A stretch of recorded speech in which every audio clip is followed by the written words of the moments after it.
Guys, if you like Dragon Ball Hakai, today is the best day for you to subscribe to our Patreon. We started publishing about 3 pages a day of the next chapter of Dragon Ball Hakai. In addition, you will also have access to several other stories created by our team, including Dragon Ball Shinken. By collaborating with our Patreon, you help us keep Dragon Ball Hakai alive and have a lot of benefits. Become a member of our community too. The link is in the video description and in the pinned comment. I'm waiting for you there. Previously on Dragon Ball Hakai, after the announcement of war made by Odisu, the leader of the 5 great celestial mages, gods and mortals begin to prepare for the extremely difficult battles to come. On Earth, Gohan and Piccolo receive a visit from the leader of the celestial guardians, Paikon, whose motives regarding the two still remain a mystery. Bulma, Krillin, and Android 18, in order to strengthen the planet's defenses, seek the help of Dr. Gero's grandson, the genius Dr. Hedo, for the development of super powerful androids. Vegeta, after realizing his difficulty in evolving further, has an idea that has not yet been revealed, and Goku, with the aim of advancing faster in his training as God of Destruction, goes to his subconscious and has a frank conversation with his energy of destruction, Kakarot, who agrees to help him evolve. What will be the next steps for our heroes on their journey to empowerment? Find out now. Hakai.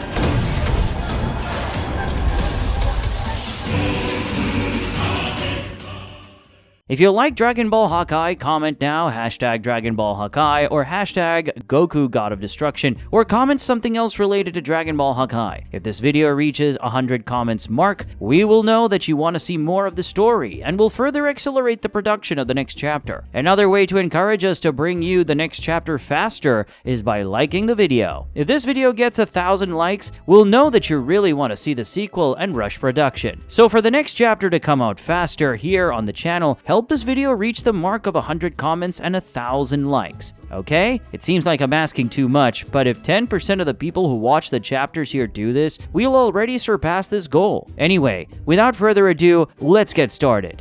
Chapter 33, Unexpected Allies. Dr. Hedo is walking normally through the streets of West City when suddenly a car stops next to him, making him a little suspicious. This car has the Capsule Corporation logo on its roof. When the car window rolls down, we see that it's Bulma, who greets Dr. Hedo and asks if they can talk. Obviously, Dr. Hedo is a little hesitant, but he accepts. Despite not going into such minute details, Bulma manages to explain the urgency of the situation to Dr. Hedo. Hearing everything Bulma said, Dr. Hedo says he's a little surprised by it all. Dr. Hedo says, "I think I understand the situation, but I admit that it is very strange to see you guys, who were my grandfather's enemy, asking for my help." Bulma justifies this by being very sincere. "Dr. Gero was a very bad guy who needed to be stopped. At the time, I thought it was a waste for someone as intelligent as him to do such evil thing. I think you can go the opposite way and do the good your grandfather could have done. You don't have any resentment for what happened to your grandfather, do you?" Dr. Hedo responds with unexpected honesty. "Honestly, I don't care what happens to my grandfather. I was just a kid back then, and I didn't even know him." Bulma's really relieved when she hears this, realizing that she won't lose this ally because of what happened in the past. However, Dr. Hedo does not intend to collaborate that easily, and makes this clear. "But I don't intend to be altruistic. I want to be very well paid, and I also want the freedom to carry out my own projects." Luckily, he's talking to the richest woman in the world. Bulma tells him her proposal. "That's no problem. I'll pay 2 billion for every android you make or help us improve. You'll also have all the resources and equipment that Capsule Corporation can offer." Dr. Hedo is more than satisfied when he hears this proposal and says it is perfect. Bulma is even happier that he agreed, and not wanting to waste time suggests that he move right now. The Capsule Corporation car, apparently without even needing Dr. Hedo's instructions, goes directly to his house on a sinister hill that we all know from the Dragon Ball Super manga. It's called Butterfly Mountain. Dr. Hedo is surprised when he sees where they are going and asks how Bulma knows he is living there. She is a bit mysterious in her response, only saying that she did her homework on him. But what she doesn't know is why Dr. Hedo chose this isolated place to live, and asks him that. Dr. Hedo also responds in a mysterious way, just telling her that it doesn't matter anymore. Well, anyone who read the Dragon Ball Super manga knows very well the unethical things that Hedo intended to do in this place. After packing Dr. Hedo's things, Bulma flew him to the secret laboratory, which will be his base of operations. Dr. Hedo takes a close look at the files on Dr. Gero's supercomputer while being observed by Bulma, who's a little tense and anxious waiting for an answer from him. Bulma finally gives in to her anxiety and asks what she wants to know. Fortunately, Dr. Hedo's response is positive. "From what I've seen, with my great intelligence and the Capsule Corporation's technology, I can certainly take up my grandfather's projects and improve improved them a lot. Bulma gets very excited when she hears this, now having confirmed that her idea of hiring Dr. Gero's grandson worked. Dr. Hedo says he would like to get to work right now if she doesn't mind. Bulma agrees but warns there is someone he must see first. Then, footsteps echo through the secret laboratory as a mysterious figure approaches. When Dr. Hedo sees who it is, he cannot hide his astonishment, making clear his shock at seeing that person there. The person who just arrived is a woman, and from the clothes she's wearing, she's also a scientist. Well, I believe most of you know this character, right? This is Volmi, much more popularly known as Android 21. This is an original character from the game Dragon Ball FighterZ, who later became very popular and more recently was even canonized in Dragon Ball Super during the film Dragon Ball Super Superhero. Although in the games this character is called Android 21, in the main story she is only mentioned as Dr. Gero's wife called Volmi. There is no evidence that she is canonically an android. However, it is confirmed that she exists as an Earthling woman who was Dr. Gero's wife and therefore Dr. Hedo's grandmother. In the game Dragon Ball Z Kakarot, she is shown as being an employee of the Capsule Corporation, and for those who don't know, this game has many elements that complement the original story and are considered canonical. In other words, there is a very high chance that Volmi is or was an employee of the Capsule Corporation. So Volmi is another character that Dragon Ball Hakai is bringing to you. In the story of Dragon Ball Hakai, is she just an Earthling scientist or is she an android? We're still going to find out. If you want to see her as an android in Dragon Ball Hakai, comment #Android21. And if you want her to be just an ordinary Earthling woman, comment #Volmi. And also comment on what you think her role will be in the plot of Dragon Ball Hakai and how you would like her participation in the story to be. Also take this moment to subscribe to the channel if you are not already subscribed. By subscribing and activating notifications, you will always know when more Dragon Ball Hakai content is published here on the channel, and also our other videos about Dragon Ball. Sign up now so you don't forget later to give us this help, okay? But now let's continue with the chapter. On Universe 7's planet of destruction, a fierce fight ensues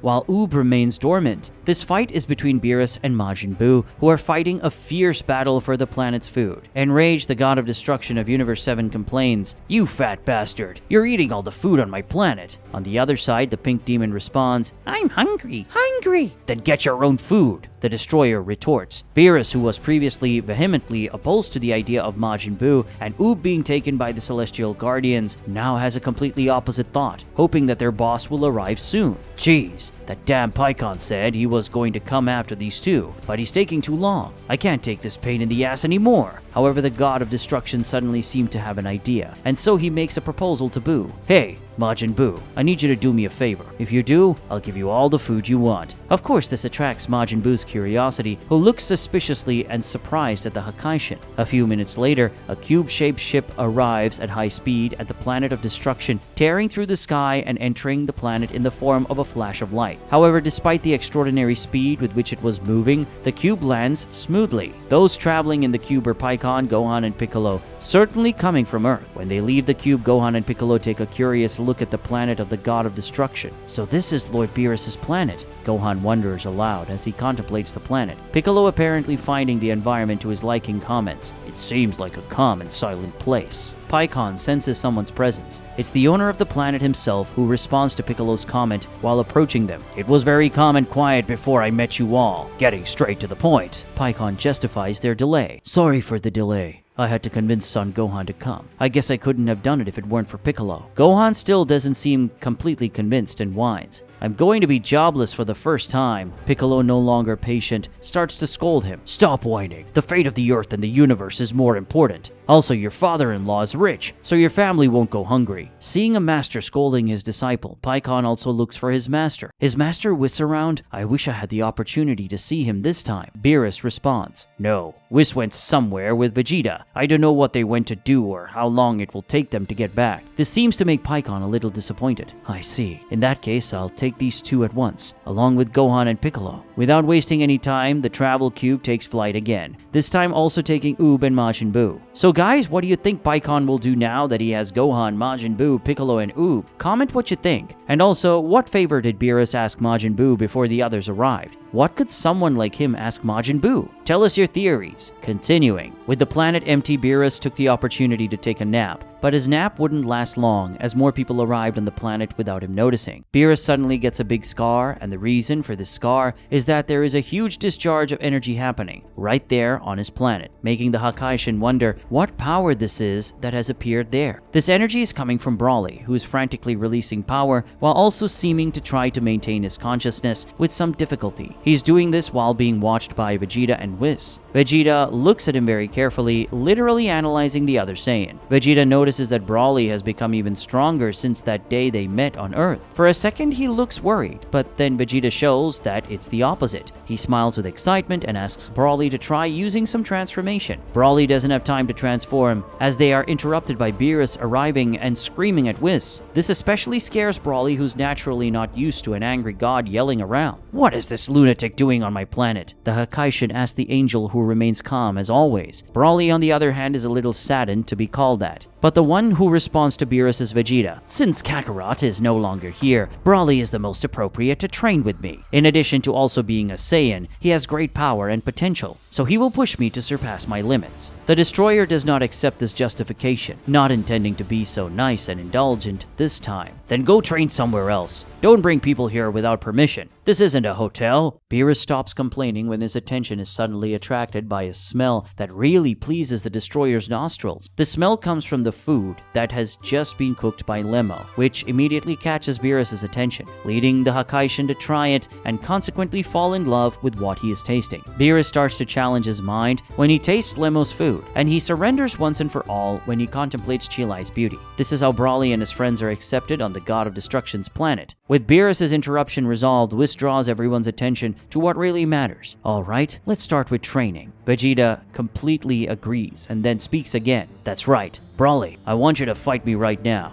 But it won't be just any training. I want you to fight with the intention of killing me." Broly gets a little tense at this request from the other, saying, understanding that things are a little bit more serious than he probably thought. So it seems that Vegeta's plan, when he had the dialogue with Whis in chapter 29, was to bring Broly to train. Back then, when I asked what Vegeta's idea could be, some people suggested Broly. Congratulations to those of you who got it right. And now it looks like a very serious training match is going to happen between the two. Who will be the winner? We know that Vegeta from Dragon Ball Hakai is much more powerful than the Vegeta who faced Broly in the movie. And even Vegeta from Dragon Ball Super has shown a certain superiority to Broly more recently in the manga. But it was just mentioned in Dragon Ball Hakai that Broly is stronger, indicating that this Broly trained during the period in which he was absent. Unlike Broly from Dragon Ball Super, who apparently did not evolve until the moment of his reappearance in the manga. Well, who do you think will win, Vegeta or Broly? If you think Vegeta from Dragon Ball Hakai is superior, comment #Vegeta. If you think Broly has a better chance, comment #Broly. And if you're excited about this fight, comment #Vegeta versus Broly. Continuing with the chapter, Universe 12, Planet of Destruction. Jin meditates concentratedly floating on the waters of his planet. He's observed by the angel Martinu, his mentor. Martinu seems proud of her disciple's attitude and comments in her thoughts. Now that Lord Jin has done all his work and has nothing left to destroy across the universe, he's focusing 100% of his time on meditations to try to advance in mastering his power of destruction. However, peace on the planet is suddenly interrupted when a flash of light falls on it, landing on the central island. "You here?" Martinu asked, surprised, when she sees who just arrived. Jin also becomes aware of the strange presence on his planet, and quickly flies away from where he is to the central island. "What do you want here?" he asks when he lands on the island. Unexpectedly, those who just arrived on Universe 12's Planet of Destruction are Goku and Vados, and the one who answers the other Hakaishin's question is Goku, who says, "God of Destruction Jin, I need to talk to you." In a peculiar and unexpected trip, Goku goes to the planet of Jin, the god of destruction of Universe 12, to talk to him. Meanwhile, Vegeta and Broly are about to begin training, which, according to Vegeta's intentions, will be very arduous. In parallel to this, on Earth, Bulma, Dr. Hedo, and Bomi begin the project to create and develop the androids that will protect the planet, while Gohan and Piccolo left the planet to train alongside Oob and Majin Buu with the Celestial Guardians. How will all these journeys unfold? Find out in the next chapters of Dragon Ball Hakai. But don't leave the video yet, because I have some important things to talk about, things that will interest you, so stay with me a little longer, okay? Well, first I want to know what you think. Goku wants to talk to the God of Destruction of Universe 12, and what this might have to do with what he was talking to Kakarot, his energy of destruction. Leave your opinions in the comments. Let's see if anyone can get it right. Take the opportunity to also comment what you thought of the chapter in general. You can leave your compliments, criticisms, and ideas. We'll read all the comments. If you haven't left a like yet, do so now because it will help a lot with the reach of this video here on the platform and will make more people aware of Dragon Ball Hakai. Remember that if this video reaches 100 comments and 1,000 likes, we will bring the next chapter even faster. Another way for you to help us is through our Patreon or Super Thanks. If you are not in a position to sign up to Patreon, even the minimum value of Super Thanks would help us a lot if each of you who watched it could contribute. About this chapter 33, it will soon be available on our website, dbhakai.com. Keep an eye on it so you don't miss it when it is published. Recently we had some technical problems, but the site is now working perfectly again. On our website, all the chapters of Dragon Ball Hakai are now available, and soon the most recent one will also be available. So visit us there to read more comfortably. Well, in the last chapter, we had the introduction of Dr. Hedo in the story, and now we have the introduction of Vomi. This gives us a perspective that the Earth will prepare itself well for the problems that will come. I would like you to share your ideas for this preparation of Dr. Hedo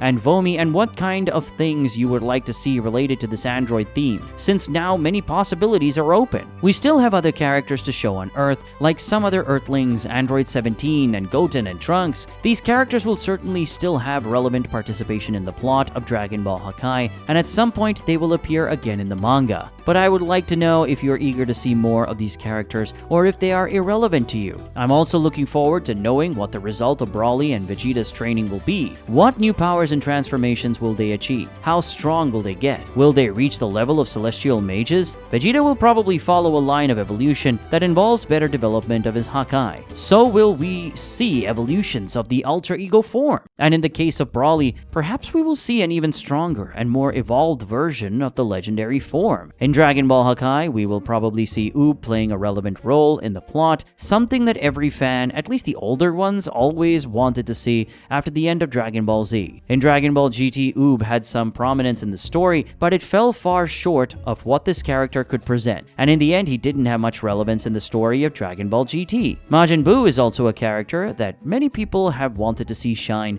since Dragon Ball Super began, and unfortunately he hasn't done much memorable. In Moro arc, he had a certain prominence, but it was nothing very decisive in the story. Gohan and Piccolo have already played an excellent role in the plot of the superhero arc, and were very well represented in both the movie and the manga. But it seems that in Dragon Ball Hakai, they will have even more development. Gohan and Piccolo are very interesting characters, so I'm sure they'll bring a lot of cool things to us in Dragon Ball Hakai. The only problem is that this chapter hasn't yet revealed how that conversation between Goku and Kakarot ended, so we still don't know what kind of training Kakarot recommended for Goku. But Goku's visit to Jin definitely has something to do with it, so in the next chapter we'll definitely find out something about it. And one interesting thing we saw in the final scene is that Jin, in his own way, is training for the confrontation that is about to happen. If Jin is training in some way, it means that perhaps the other gods of destruction are too. Will Dragon Ball Hakai show us this in some way? It would be interesting to see how the gods of destruction can evolve. And of course, we cannot forget the warriors from other universes. It has already become clear to us that Jiren will be trained by Belmont and Margarita, certainly alongside Toppo and Dispo. In Universe 6, we saw that there is a complicated situation happening on planet Sadala, but they will have to resolve it before the war against the Celestial Mages. Will Goku's training involve these Saiyans in some way? Who knows? Well guys, there are many possibilities that Dragon Ball Hakai has opened up for us. I would spend all day talking here if I were to talk about everything. This video will end here. Don't forget to comment what you thought of the chapter and what you think will happen from now on. And leave a like if you haven't done so yet. By helping us reach 100 comments and 1,000 likes, you'll receive the next chapter of Dragon Ball Hakai faster. Subscribe to the channel and turn on notifications for more Dragon Ball Hakai videos and other Dragon Ball videos in general. Help us with a super thanks or subscribe to our Patreon, which will be in the video description and in the pinned comment. Thank you very much to everyone who has watched this far and helped us in any of these ways. You are the true Saiyans and Akaishans of this channel. Until next time, goodbye.